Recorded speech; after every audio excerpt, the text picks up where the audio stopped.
Question Everything. Thank you for tuning in. Today we have with us a very special guest whom you hear in the background. My favorite artist to work with when I'm doing music. N'qya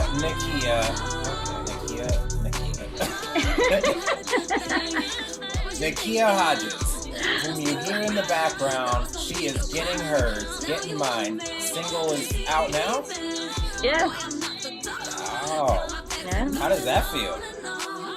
Great. I mean, I've recorded a lot these past few months, so to have these finished songs always feels great. You know that feeling. Oh, I know. Yeah. I just gotta ask, because I feel like there's a lot of artists out there that they just want to take that leap. They want to step out on faith and just do it, right? Mm-hmm, They want to hear themselves on the radio. They want to make it. We all had that dream. Right. And I feel like there's a lot of wisdom that you can offer in this area just from working with you these last, 15, 12 years? Oh my gosh, yes. Whoa, yeah, forever. Like, 2008. Yeah, Yeah. 2000. That's crazy. Yeah. And we're just now doing a podcast? Come on. Right. Oh, man. So, first of all, I just want to thank you for your time and agreeing to interview on the show with me. That takes Privilege. a lot of courage. And I imagine, singing is a special beast, because it's one thing to get up and speak in front of people. It's another thing to bare your soul slowly Right. in front of people. And you do that. Yeah, I try my best, Do that very well. So Thank give yourself a round of applause, because you deserve it. Now, Question Everything. What I'm doing is creating a path to take outcasts, outliers, and catalysts and show them that the energy that they've been trying to suppress for other people can actually be channeled into that leader that they truly are, and then in turn teach them to do the same for others. And that's what we do through Questioning Everything here. My vision is to take these outcasts, outliers, and catalysts and show them at their core what they're capable of by providing a mirror that they can look into, a roadmap that they can follow, and a set of principles to live by. All right. With all that said, there's 5 principles that Question Everything is a brand stand on, and those are courage, integrity, accountability, trust, and authenticity. Ciata, if you need to remember it. Ciata. Okay. Good. That's easy to remember. Ciata. Ciata. This beat is... Make a song out of everything. Everything. So keeping these principles in mind as you answer these questions, remember that your authentic story is the value in this interview. Okay. N'qya, where did this musical journey start? Do you think there was a relationship in your life that inspired, encouraged, or motivated you along this journey? I mean, it started, very early on, when I was very young. I didn't know it as being a musical journey. I just discovered something about myself that, I'm like, I guess I can sing. I was like, nice to know. It was something that I liked, something that really, I loved music from a very early age. And I think, if I could think of a relationship that really inspired and encouraged and motivated, that would be my grandmother, because she was like the first person that I can remember that would sing songs to me, and we would sing along together, just stuff that, songs from like way back in the day from when she was growing up, and she would teach me, one I remember, she would always sing, "I love you, a bushel and a peck." And we would sing it together and rock, whatever. So I would say my grandmother, most definitely, because that's my first, that's my earliest memory. And also being in the car with her and listening to all these, classic people like, Teddy Pendergrass and Stephanie Mills and Sam Cooke and, just everybody that she would listen to. So yeah, I would definitely say my grandmother, most definitely. Okay. And in that, I imagine when you started, you didn't sound like this. I know y'all heard her. She's acting like it's just, oh, I can sing. A voice like that, you don't just notice that one day, right? Were you born with this? Was it always like this? Not like that. I mean, of course, people's voices mature, but I do remember from an early age, just you know, for instance, like in elementary school, I guess I first sang around my peers probably when I was like in the, I don't know, second or third grade. And I remember singing Greatest Love of All. Whenever that song came out, I believe it was like about the second grade or so. And I remember singing it, and you know how little kids are. They were like, oh, you know, you can sing. And I'm like, oh, okay, I can, Oh, I you know, can. okay.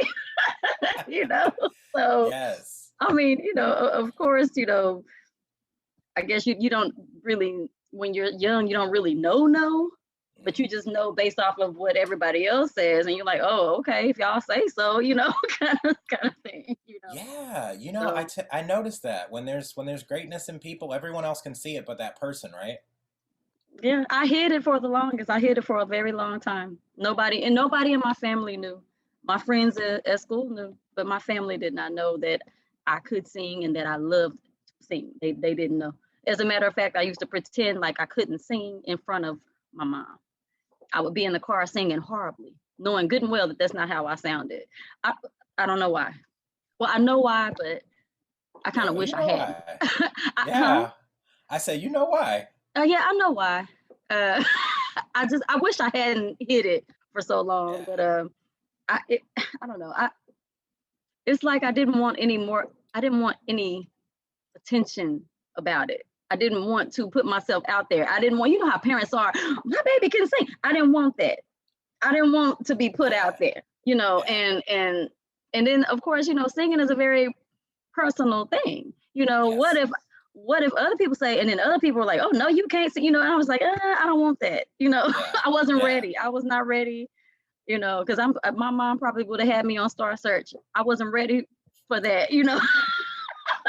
She took it back. Star Yeah, Search. you know, I mean, but in hindsight, I'm like, dang, I should have let it be known, you know, because there's nowhere, Yeah. no telling where, you know, where they could have taken me. But you know, oh well, that was my state of mind when I was younger. So You yeah, know, I believe we all had that state of mind where we didn't want to attract any more attention to us than necessary, right, especially in those right, teenage years. So I get right. that. I Well, did the that's same when I thing with my first music. exposed myself in the teenage years. It was when I Okay. was little. I was like, no. Okay. So when you Yeah. started exposing yourself, what did you start noticing? I mean, of course, more and more, you know, as I got older, then I would really, you know, of course, get into these songs on the radio and all that. And I'm like, yeah, you know, so I would really be at school jamming. And of course, all my friends were like, yeah, you know, she can sing, you know, and they would gather around me on the playground, you know, and I'm like, and it was embarrassing. Oh my gosh, it was so humiliating. But that's when I first, you know, I guess people build your confidence that Yes. you don't have in yourself. People will let you know, girl, what's wrong with you? You know you can do this. And so, you know, I just decided. One of my friends convinced me to enter a talent show, and you know, I get the audience's response, my mother and my grandmother's response, and shock. Just finding out at that talent show that I could sing, and that all these years I've been sounding horrible on purpose. You know, it was just kind of like, okay, you got up here and you did this. It's done. You got the response. Just go for it. You know. Mm-hmm. So from then on, you know, it's kind of it started from there. That eighth grade talent show. So yeah, What was that, like 5 years ago? yeah, that was 5 years ago. That was 5 long years ago. Yeah. So I got in a talent show once too for high school, and like you said, we don't like to expose ourselves. We want to dumb it down on purpose. Mm-hmm. I choked worse than Eminem on 8 Mile that first time. Right? I mean, it was bad. It Bumping was on your sweater bad. already, mom spaghetti. It's vomit on my sweater already. Yes, yes. It was bad. But Oh. yours is the opposite story, and I love that because I feel like we do this. We downplay we try to dim our shine so that we Mm-hmm. don't make other people uncomfortable. And what needs to happen is we need to shine as bright as possible and let them wear the sunglasses because our future is And bright. yeah, that was something that I struggled with when I was little, because I mean, the reality is like I was one of the light skinned girls in Mm, school, and we know how that goes. I was smart. I made straight A's. I had haters. Let's just say I had haters before I knew what a hater was. Or who she thinks she is? She thinks she this and she thinks she that, and So yeah, I had friends, but at the same time, I had these other things that were already drawing attention that I didn't want in the first place. But I was just like, I can't, So I was just like, okay, no, that part, nah, that's not getting out there. I don't need anything else for people to be, give me a hard time about. So, that was that's yeah. Yeah. So how do you feel about haters now? Do you feel like they're your biggest promoters? I mean, yeah, the haters can work for you, just like the people that love you. Haters can also work for you because they're giving you energy too. They're giving you, I guess, exposure too. So it's like, oh, okay. I don't worry about them as much as I used to when I'm younger because of what I know now, just about people in general. That's not my problem. I can't take that on. So, yeah. It's got more to do with them than it does with you. Yeah, exactly. Now, there's a funny thing about hate. I have a sister that hated me her entire life. We mended that relationship for like 7 years. And I told her the truth one day about a situation that she was not willing to face yet. And we are back to hating each other and not speaking. But the funny thing I noticed about this relationship, and my mom was the one to point it out, I never thought about it. You spend so much time focused on him and what he's doing wrong and who he is and just hating him, like spending all your energy hating him. And he's just living his life. Yeah. Just hated me for being born, hated me for being the baby. It's okay. But that's the funny thing about hate is they say they hate you, but they act like a fan because they're digging. They're in your business. They're always looking at you. They're giving you more hits. They're giving you more plays. They're saying, "Look at this. Who does she think she is?" Criticizing everything. Yeah. So, but yeah, I want to touch on that. What you spoke of when you were younger, it bothered you, and now because of what you know, it's nothing. It's water off your back. Water and oil, they don't mix. Yeah, I mean, I'm not saying that. I mean, I think, as humans, we all are affected. I mean, we naturally want to be loved, liked, whatever. But it's not, it doesn't weigh nearly as much as, what it used to. Now I'm just like, okay, great. If you feel that way, that, I'm so sorry. It's not like I've done anything wrong to intentionally make you feel that, but you're feeling that way on your own. I'm just being me, not that I haven't hurt, so I feel like, if anybody is just, I guess, hated or disliked or just overly criticized for reasons that doesn't have anything to do with that person personally doing something to that individual to hurt them, they're just picking at whatever. There is nothing you can do about that, and I know that now, I know that now. There is nothing. And what I find even more is when something bothers us about someone else, it's either something we envy that they have that we know is inside of us too, that you can't reach, can't touch, or it's, I wish I was like you. It's like they admire you so much that they hate that they admire you for whatever reason. It reminds me of in the playground, you like the person and you go hit them. Why? Why do we do that? Oh, I'm mad at myself for how much I like you. Why do I like you? Yeah, that's that. Yeah. Were you one of those boys, Greg, throwing sand at girls? Yeah, I had that. I'm gonna choose no comment. Plead the fifth. So speaking of pleading the fifth, childhood, noticing things now that we're older, was there a point in your life where you realized that the world wasn't what you thought it was and it made you start questioning everything? Ooh-wee. Yeah, I could say, probably my freshman year of college, fresh out of high school, because you're in the real world then, And you know, you start learning real quick that what you thought It's is not just what it not the is. case, you know. Yeah. So I would say, yeah, fresh out of high school, little by little, you know, just started noticing and learning, like, oh, okay, everybody doesn't think like me. Oh, everybody doesn't do this way. Oh, you know, so you know, revelation after revelation, you know. So yeah, Yeah. as soon So as you get out on your own, yeah. that's a good one. So Hmm. what changed when you started questioning everything? Um, the fact that I started questioning everything, the fact that I learned a new way to think. Like, okay, I have to think about things from various perspectives.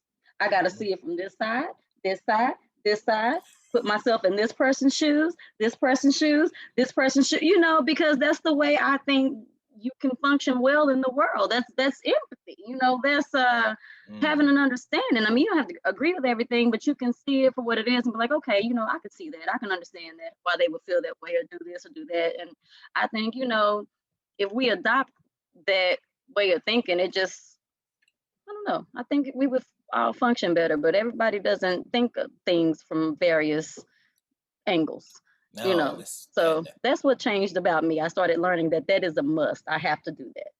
So have yeah. to question everything. You have to Hmm. have empathy. You have to see things from a different perspective. Right, right, I like it. She said, over here, over here, over here. I gotta see over. Just Vogue. right, right, right. Yeah, seriously. So yeah, to answer your question, I learned to start questioning everything.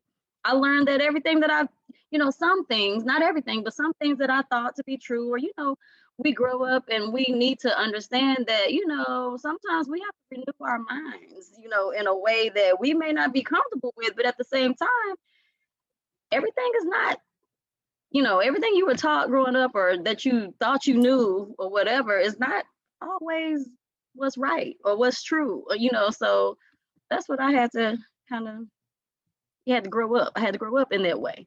So Yeah, growing up in that way and questioning yeah. everything and Hmm. realizing how the world worked. Yeah. Would you say that you had an aha moment? And if so, what was it? Um, I think my aha moment, I mean, I'm not going to say it came as soon as I got out into the world on my own and started, you know, realizing that, oh, you know, things aren't quite the way I thought, you know. I would say that aha moment came kind of late into my adulthood. And that was, you know, pretty much through different, I guess different relationships that it, you know, come and gone. Because, you know, you learn a lot through relationships with other people. And I would say my aha moment would probably just came at a point to where I realized, you know what, I can't change anybody. You just can't. And that's probably been my biggest aha moment of knowing that, you know, no matter what you do, you know, no matter how you want this person to be, no matter how hard you try, you know, whatever, you just can't change anybody. They Mm. have to want to change, or, you know, even with yourself, you know, you have to really want and be self-reflective and self-aware to know, you know, things that you need to, you know, tweak and change about yourself. That's the reason why I really don't like when people say, I'm not changing for nobody. Well, then you don't want to grow, you know.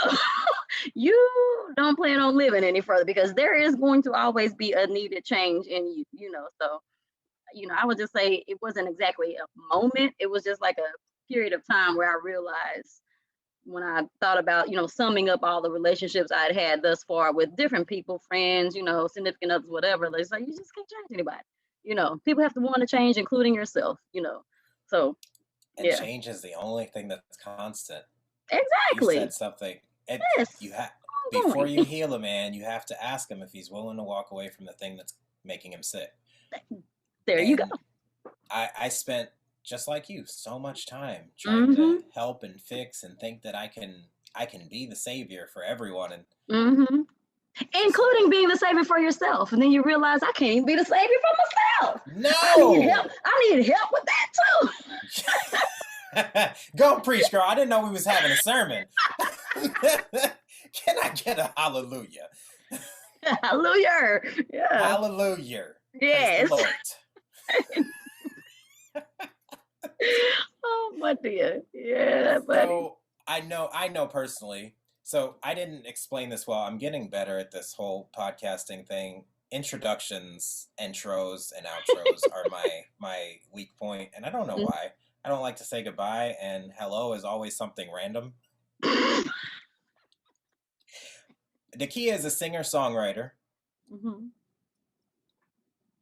I don't know if I can mention what you do during the day and if it would blow people's minds, but there are 2 kids in this mix as well. Mm-hmm. So I know that there's a lot you're balancing here.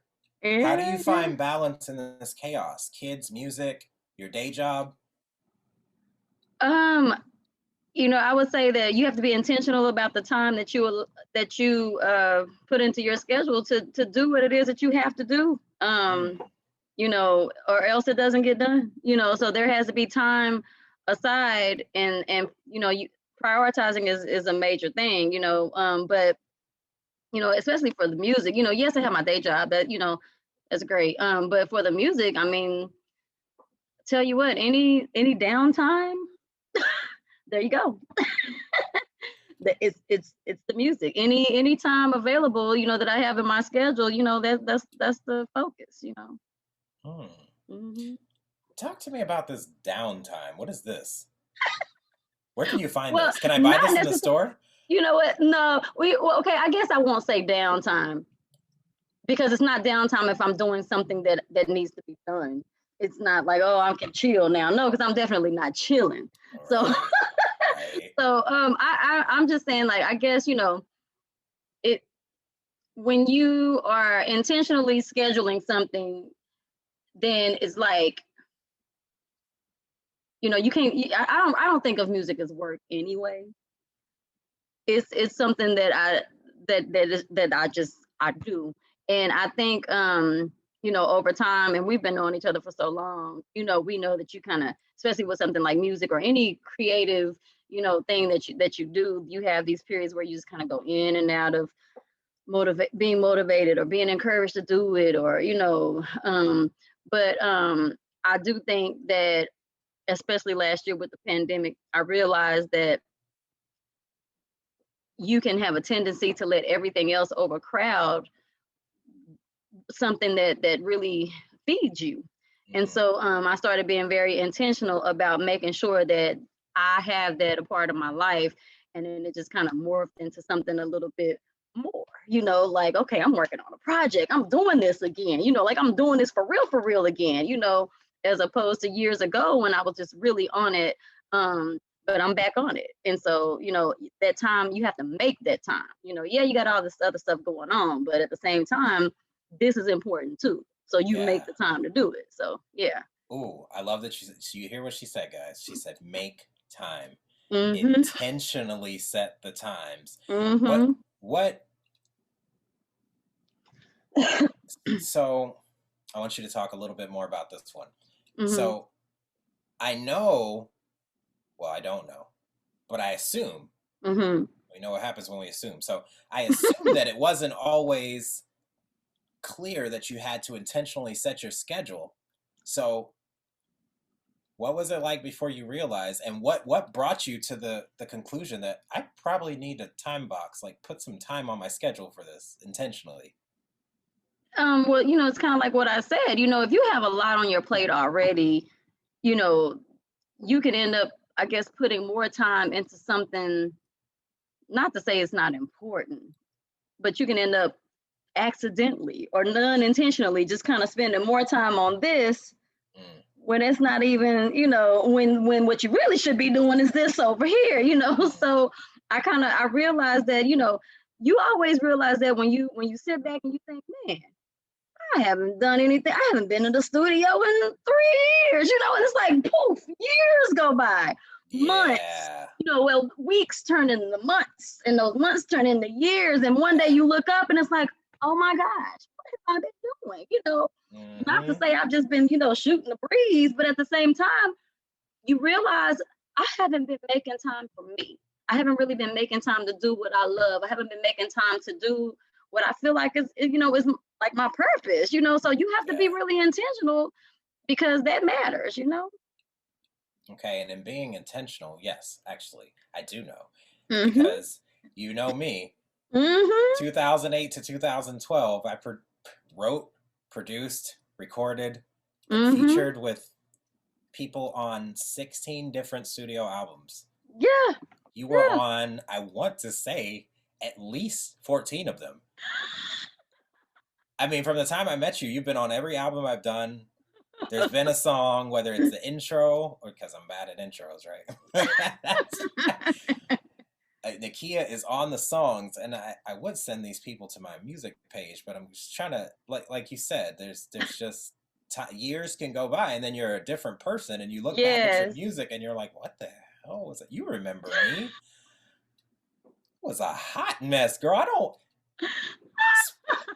Speaking of the pandemic changing things for people, this is what this was born out of. The pandemic made me realize that if I died of COVID when I caught it last year in July, Mm-hmm. if I got taken out by COVID, all that's left of me is the music I made in my 20s.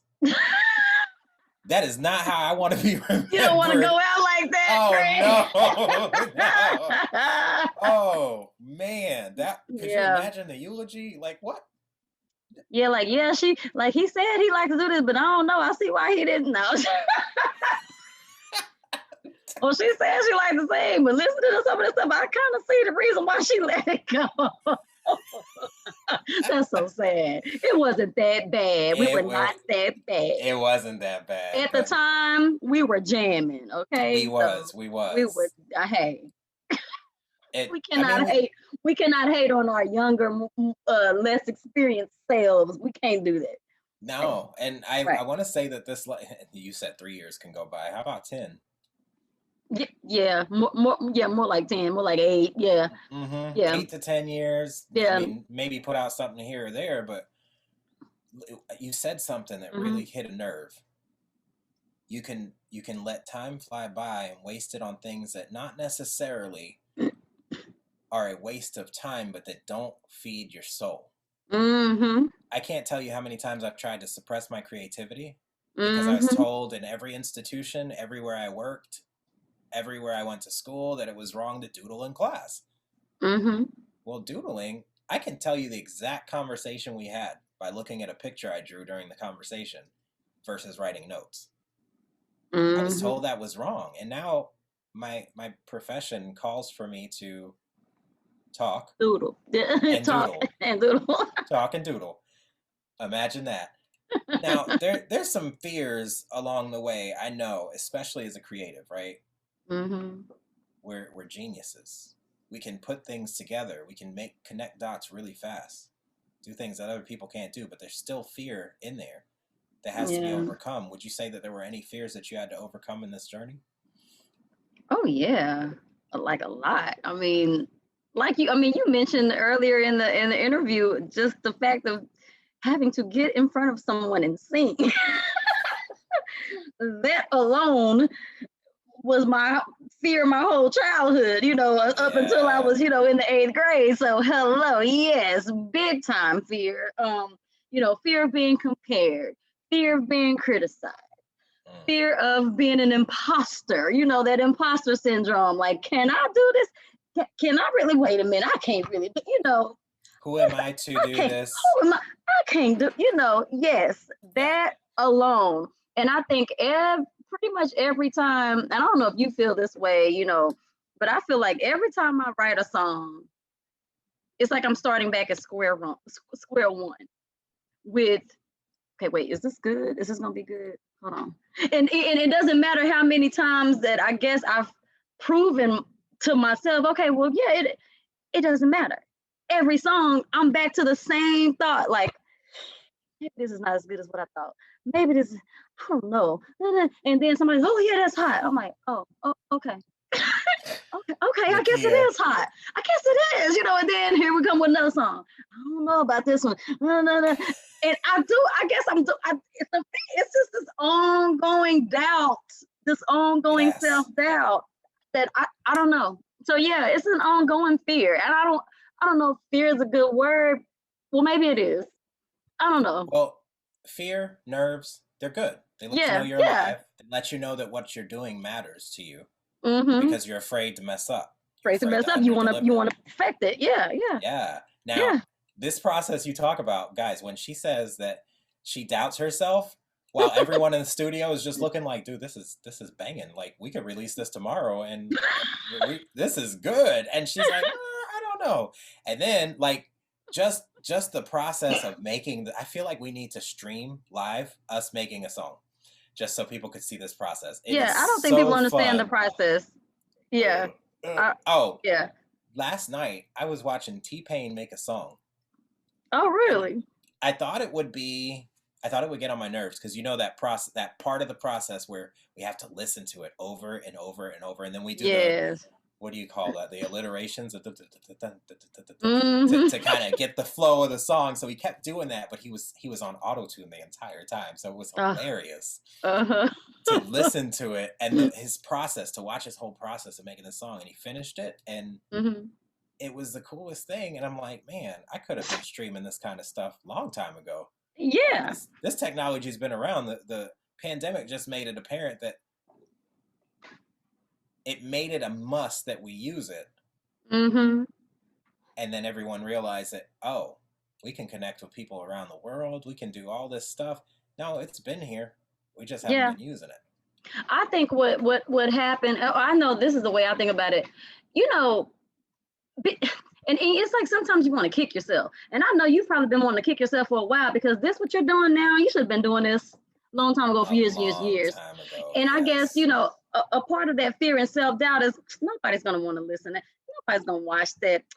Nobody want to know about that. Who's going to watch me? You know, we think, because I have thought for so long, you know what? It would be so cool if I make a channel with me just kind of writing songs, showing people the process, or at least my process and what I do. But I'm like, nah. But then I'm looking like, it's so many people doing that very thing. Yeah. And they have, you know, so many subscribers. Yeah. Yes. And I'm like, I thought of that a long time ago. I don't know why I didn't do it. You know, it's kind of like something that you thought of to invent. Next thing you know, somebody invented it, and you're like, really? I thought of that. That's why you got to take action as soon as those things come. It's like the spirit is putting it inside of you, and you got to overcome. The spirit push you. Yeah. Yes. So, have you seen the show? I don't know what channel it's on, but John Legend is one of the judges on it, and it's the show about, I think it's called Songland. I've heard of it. Are they making songs? Are they writing songs? They're writing songs, and John Legend is judging it, and they have to come out and sing it. And I think some of the judges actually sing it too, and they go through the whole process of writing a song. And I don't watch TV. So when it's on and it's a show that I can relate to, and I watch it from the beginning to the end, I know that it's something that resonates with me. Right. The show, it felt like we were in the studio, me and you, making a song, and we saw the process. And you know what you said, that imposter syndrome, right? Yeah. I can't tell you how many times I felt like an imposter making music, producing, like, who am I to be doing this? I don't have this, this, and this. I need to have this, this, and this to do this. You know, Mariah Carey started in a shack, right? No. Look it up. Her first studio was a little outhouse with a mic in it. No joke. So that makes us, well, we know that makes us feel so much better, you know. Girl, we're like Universal Studios compared to that. Right. I mean, now, you know. But even then, at my mom's closet house. Days, the makeshift booth, with the mattress. Yes. We need that padding, so we're gonna build a mattress fort. mattress fort. Hey, it worked though. That was some crispy sound. Hey, it worked. It worked. Just capture the sound. That's all that's there. Nobody needs to know where you are. Now, with that, so feeling like an imposter because we don't feel like we belong in a space, or that like we know what we're doing, or we're qualified to do it. Do you know when that imposter syndrome finally hit me, that it was imposter syndrome in my music? What? Was it a month ago when we were at Session Works? And I was helping the producer produce? Yeah. Translating your language to his. And he did it. And you're like, yes, that. And I'm like, I'll be damned. I know what I'm doing. You know what you're doing. I could have opened the studio a long time ago, man. I've been like you said, we could have been doing this a long time A ago, long but we time can't ago. we Yeah. can't cry over that spilled milk. You Right. know, there's no coincidences. You're never too late. Mm-hmm. And I'm finding more and more on my journey that authenticity attracts more of the people that vibe with you, and it Mm-hmm. repels the people that you don't really want around you anyway, right? Right. So how has your journey been with authenticity? Like, how do you stay authentic in your craft? um, I mean, well, in my craft, I mean, I try to stay authentic just as a person, altogether, just in and outside of my craft, just as a everyday person. And so I think, automatically that's going to come out in my music. And one thing I noticed, and like you said, people gravitate toward authenticity. Authenticity is very valuable. I mean, we think about a authentic, I don't know, I'm just Louis Vuitton versus the imposter, the fake. Which one is valued more? You have So it is a very valuable thing to be authentic. Wow. And I think, Yes.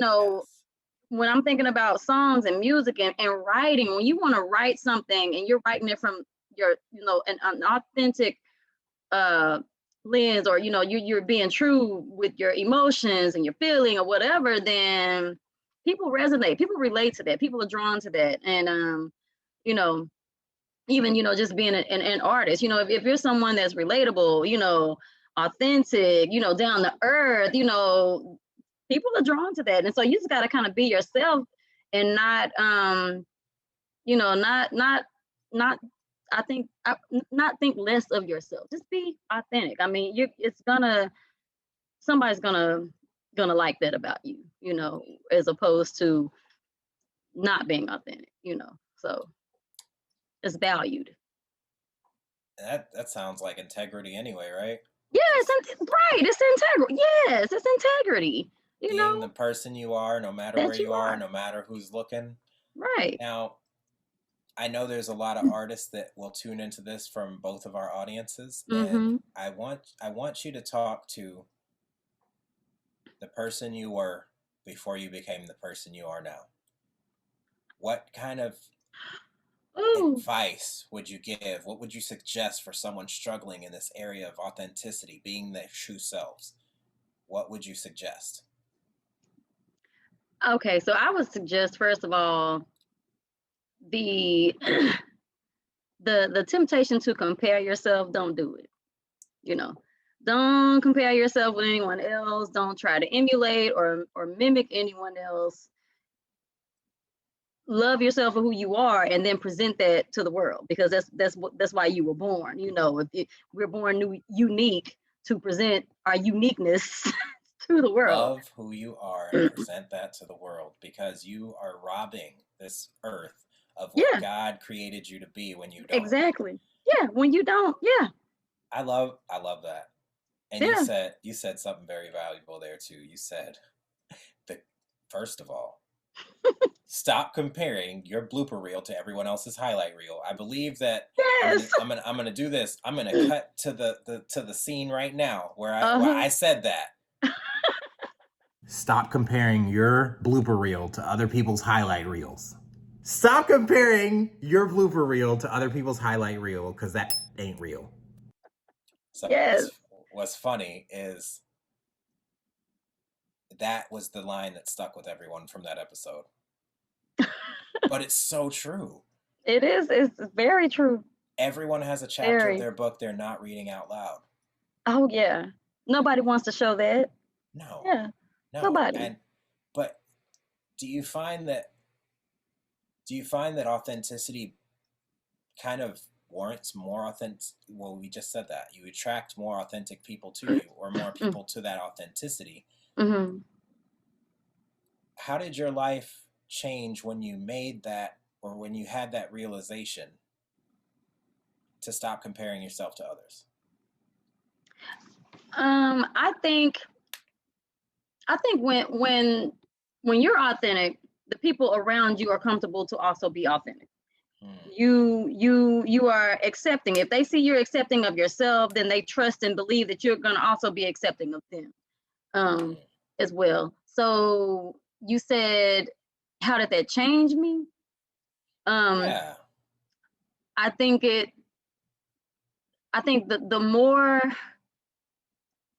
more you practice, or not practice, the more that you're just authentic, like you said, if you act with integrity and you're just, your authentic self, you get more and more comfortable with it. You also get more and more comfortable with either somebody liking it or not liking it, and you're okay with both, because that's a part of being authentic. Either, acceptance, and either, as long as you accept yourself, then it really matters less and less about whether or not somebody else accepts you. Because if you can accept yourself enough to be authentic and to be vulnerable and, kind of shine the light on some of those not so pretty chapters, then you're like, it's a relief, it's a relief. And I think that's the reason why, it goes to say the truth shall set you free, because being authentic is the truth, and it's freeing to be authentic. There's a freedom in that. But first it's gonna hurt. Oh yeah, it's gonna hurt. Oh, it's painful. The truth sucks. Yeah. And then it sets you free. Yeah.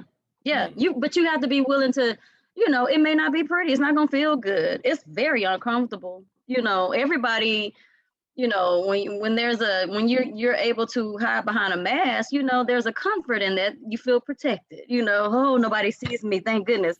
But when you when you accept yourself even, more and more, you're like, oh, taking this mask off, here I am, so yeah, I mean, it's not, you're right, it's painful. It is, it's very painful. Telling the truth, especially for someone who doesn't really welcome truth into their lives, they're not gonna like it. Tell it. Not at all. Tell it. Oh. And you have to be willing to take the whatever repercussions from it. Like, okay, that person does not do well with truth. That's okay with me, because I'm being, in love. I'm being myself in love, and I'm being authentic and truthful in love, so it's all, if it's coming from love, it's gonna come back around, so yeah. I love that. Coming back around, that karma. So my mantra back in 2008, that's when I adopted it, around the time you still remember your mantra in 2008? Girl, do one thing every day that scares you. Oh, okay. Well, that's okay. So it transformed, because I went out to restaurants, I sat by myself, I did things I'd never done before that I thought I didn't want to do, but really what it was I was afraid of everything. I was afraid. You were scared. Yeah. And so it morphed over time, and it became, if anything scares you, you got to face it head on so that nothing stands in your way. Yeah. I believe we all have a mantra, quote, or saying that changes our lives forever. What was yours? You know what? You just got me, Greg. Guys, this never happened. I never get N'qya. She always gets me. Whatever. You know what? I cannot pinpoint like a mantra or something that I'm like, yeah, that's my, my go-to. I can't really name anything. I mean, it's like I hear these great things and I'm like, yes, that's true. Like, so for instance, what you just said, that's going to go into the bank, but I don't have like a defining, mantra or something that, it's like, okay, I stick with. It's like, like I said, you back in 2008, I'm like, you remember what you were saying back in 2008? I don't know. And so what you've inspired me to do just right now is to actually find that for myself and come up with something, come up with one. Girl, I've been journaling every day since 2008 too. So everything I did is documented somewhere, and I'm going to burn it when I die. No. Publish it, Greg. Publish it. Oh, that is going to be a hot mess. The boy fell in love like every 7 minutes. I mean, but what you just said, that is something that, I think, yeah, if we live by that, then, you embrace the things that you're fearful about, slowly and over time, you're like, okay, you can, not to say that you're never going to be fearful of anything again, but you're comfortable going through it. Right. Anyway, Because it's not fear gonna is a hold you back. Yeah. yeah. So Yeah. fear is a mile wide, it's a mile Mm-hmm. high, but it's only paper thin. And once you bust through that paper, Mm-hmm. muscle memory after that. It's Oh never yeah. gonna be solid again. You've busted through, you know what it's like. Now it's just Mm-hmm. let's just flex, right? It So builds your muscle. Yeah. I think it's it's funny. You said I don't have one mantra quote. You collect them in a bank. So you're rich. She's been collecting stuff for a long time now, so she's got these quotes in her bank. Can you Don't deposit? ask me to quote anything, Greg. Can you make a deposit? Can you make a withdrawal from your bank and deposit it on the show, please? Oh my gosh, there's so many. What's the one that like okay? So the first one that comes to mind that you're afraid to say because you think it's goofy.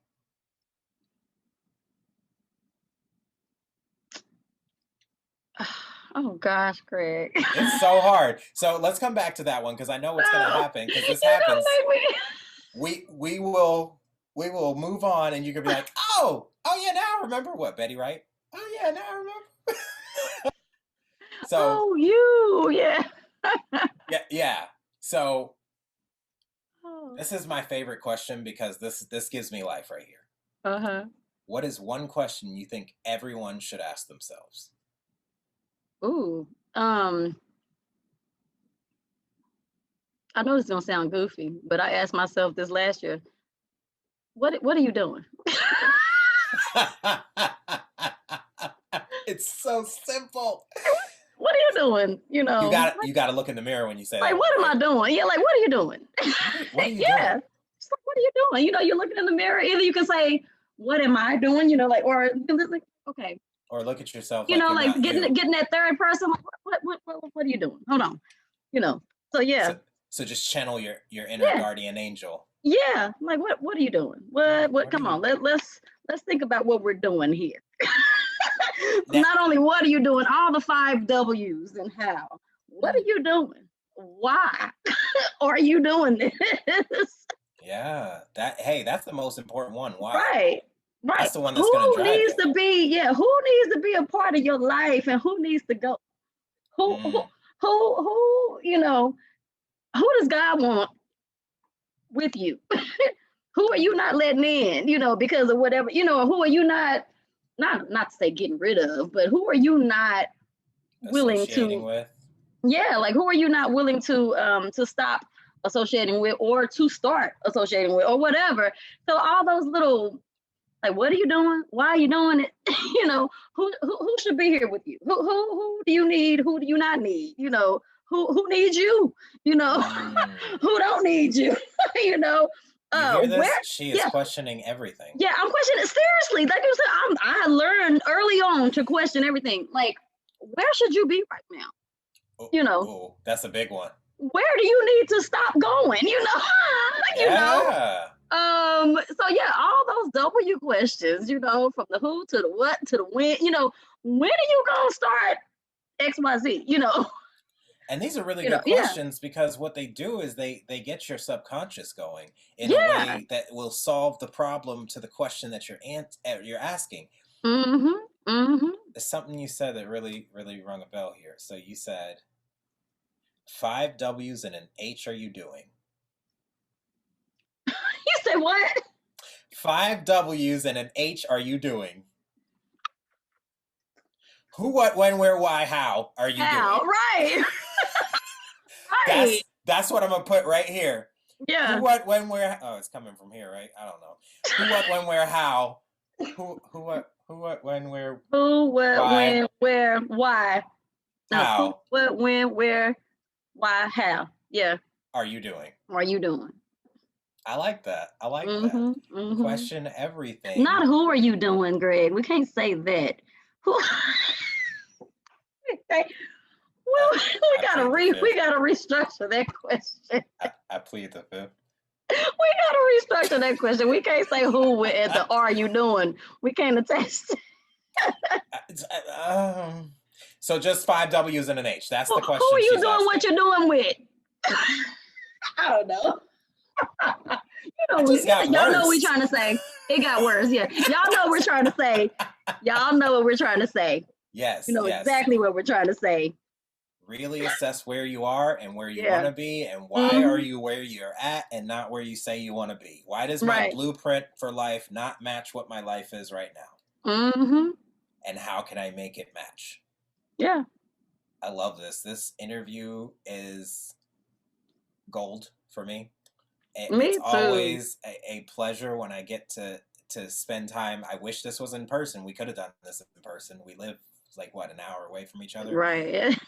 We're gonna have to do another one when you drop this EP. Mm-hmm. Y'all, I'm gonna run the song right here. Okay. Oh, I just got the mantra. I just got it. I know it's a slogan for a brand, but it's very simple. You ready? Just do it. Do it, yo. Girl, they were on to something and they didn't even know. Just do it. Just do it. Just do it. Why just do it? Because, I think you were talking about fear earlier. And if you think with that, you know what? Bump the fear. Just do it. Just do it. So there are things that you were talking about, how you started going places alone. I would do things and people were like, what? You did what? I'm like, okay, and I just did it, And once you just do it, you're over whatever it is that was stopping you from doing it in the first place, because you've experienced it. You see it's no big deal. Yeah. So it's like, okay, well, just do it. You're gonna see what happens when you do it. So all the stuff that you thought was gonna be, that was stopping you from doing it in the first place, just go ahead and do it and see what the real deal is. But yeah, you can either validate or debunk whatever it is that you're thinking by just doing it. I've debunked so much that I thought, I can't. When I just did it, it's like, okay, all right, okay. It's so yeah, true. just do it. Just do it. I love that. I love that, and it's true.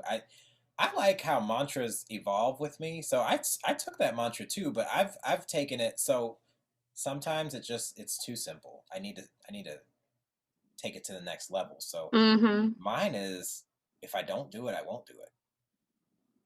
Period. Right. I can think about it all day. I can fantasize. I can plan. Oh yeah, the creative minds fantasize. Oh, we fantasize. The number of ideas that are sitting on my hard drive. Right. Guys, I got 12 terabytes. And all of them are full except for 4. With ideas or stuff that we've done or that's never seen the light of day. Yeah. Yeah. We're not gonna cry over it though. If you don't do it, you won't do it. I like that. Yeah. It's never too late. What'd you say? If you won't do it, you. If I don't do it, I won't do it. If you don't do it, you won't do it. Yeah. Yeah. The simplicity, I think. It's just so simple, but it's like, okay, well, yeah. Yeah. It's too simple. Can you throw a little dash of hard or confusing in there for me? I don't think I could handle it being so simple. I'm gonna need you to complicate the cornflakes, please. Let's see. Let's see.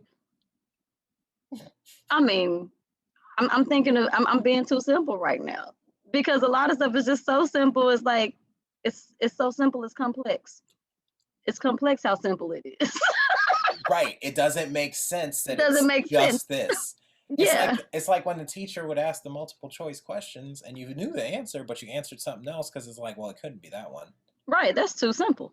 Yeah. That makes too much sense. They're trying to trick me. Yeah. Oh, yeah. Yeah. But it really is that simple. It's simple. It's not easy. No. Yeah. There's a big difference. Yes. Big difference. So I have one request. What? I need 2 more people that are either crushing their goals in life right now, or have an amazing story like you that you want to see me interview on the show. And I can already think of 2 people who you might mention. I'm gonna hold it here, and I'm gonna see if it's who I think it is. Okay, you ready? I know you probably know. Timo. Oh, yay! Can I take a dump and you? Oh. You should. You gonna play that song in the background? Oh, we are gonna play that song in the back. I hope he still has it. That was the jam. Can I take a dump in your bathroom, baby? Oh my goodness! Terrible. Terrible. It was horrible, but it was so good. I mean, hey, yeah. So Timo. I would say Timo, and then I would say, Mike and his group, Entertainment District. Him and his group with the two-step and just what they're doing. Mike, of course, is managing, two artists. And his partner hosts this great like game night at the Brick House Lounge. And so, they're doing things that are really, drawing attention and really, really doing good things. So yeah. Those two. I'll tell you, I guessed one and I totally didn't even think you would refer the other. So just so you know, a little background on these two people. Timo actually made the instrumental for the song Backup Plan for Chameleonaire and did not secure his royalties. Got paid up front and it stole his soul like Tony stole ours. We won't even go to Tony. We're not going to touch on Tony. We'll just say that Tony killed our dreams in 2010. Yeah. And it took us about 10 years to recover. It was bad. 09. 2009, I believe. It was about September. You broke it down to the month. Yeah. September 17th, as a matter of fact. It's still here. Yeah, we're not even going to go into that. But we're not doing. Yeah, we're not. I mean, Yeah. Mike in the Entertainment District. So Mike is the singer, the artist that made the same old two-step. What was that in 2010, right? And that generated a buzz, and he's back. He's doing more things. So you have those two to look forward to being on the show. I want to thank you for joining us today, N'qya, and being your authentic self. Oh my gosh, you're so welcome. It's been such a pleasure. We go back. We go way back. Way back. That's my dog. And I will leave the links down below for you to donate. As you know by now, for every $1 I get, 25 cents goes to One Tree Planted, 25 cents goes to Mental Health America, and 50 cents goes to keeping this going and growing so that we can continue to question everything. Yes. Everything? Everything. Everything. Now remember, if anything scares you, face it head on so that nothing stands in your way. And until then, question everything. We will see you next time. Everything. All right, guys. Cue music right now.